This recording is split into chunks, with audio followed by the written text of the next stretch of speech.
that's that delayed gratification. And the problem is our generation isn't tied into, you know, they don't understand delayed gratification. And how we kind of started to get there was, we was like, I'm tired of living like this, so I'm gonna delay this gratification so I can do other things that I want to do later. So, you know, getting along with spouses, let's speak on it. Well, I'm new to this one.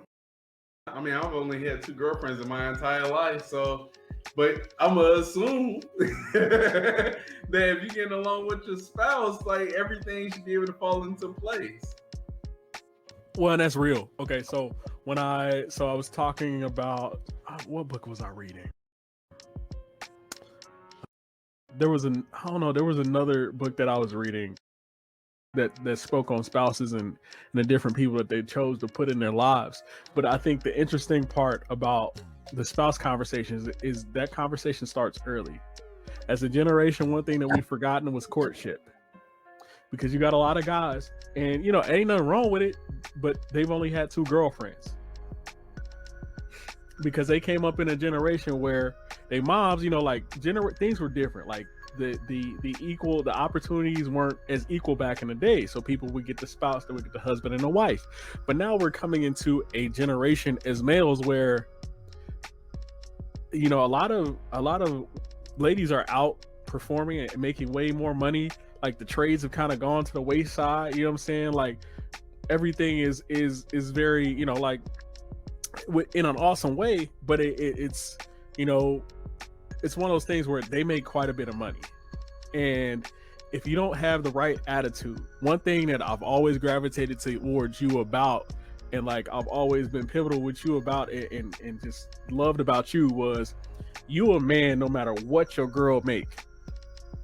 You know what I'm saying? And at the end of the day, having that strength and that discipline and that honesty with yourself to be self-aware enough to say, you know what, like that's okay.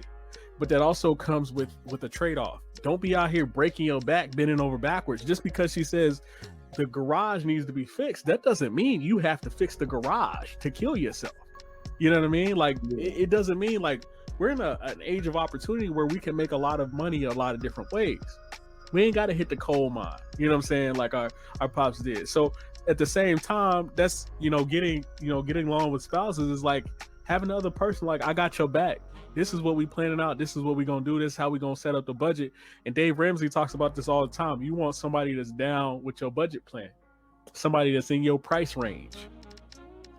A lot of brothers out here stepping outside of their price range, and that price range ain't necessarily, I don't believe it's necessarily physical. A lot of it is just mental.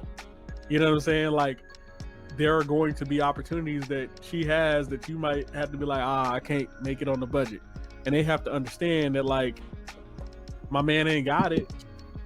So either, you know what I'm saying, like, but I ain't gonna hold it over his head. We just probably not gonna do that. You know what I'm saying? But that takes a lot of patience, right? That takes a lot of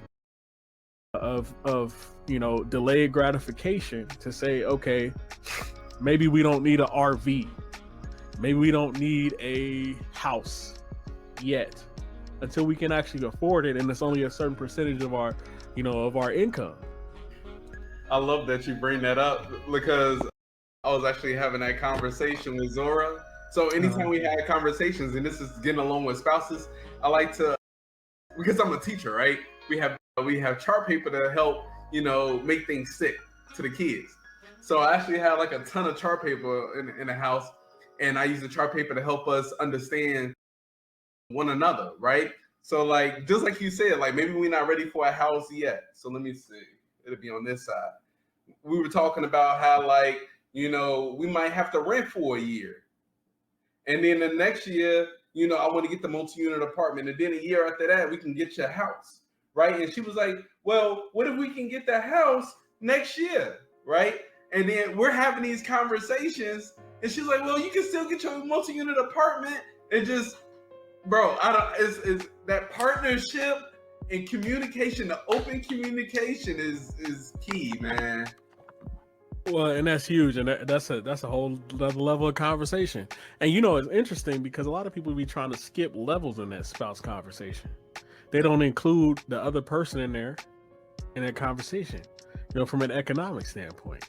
You know what I mean? Like they just, oh, I'm about to go do this. You know, I think dating has also become ultra hard because as of late, you know, what I'm finding is a lot of wonderful young ladies are buying houses, but out of feeling, like out of emotions, like not like they're like, oh yeah, I was bored, so I bought a house. And I was like, wait, what? You know, because I'm a Ramsey baby. You know what I'm saying? So I'm like, okay. They was like, well, it's the same price almost as I'm renting. Then you realize how much they renting, and you like, you paying $1,400 in rent, you know, $1,900 in rent. Yeah, that's a lot. And even if you move that to a house payment, now you got even more headaches with the house. Exactly, because you got a maintenance. Well, and taxes. And here's the thing: is the scariest part sometimes is they got the pops for maintenance. Oh, well, my dad will tell me what to do.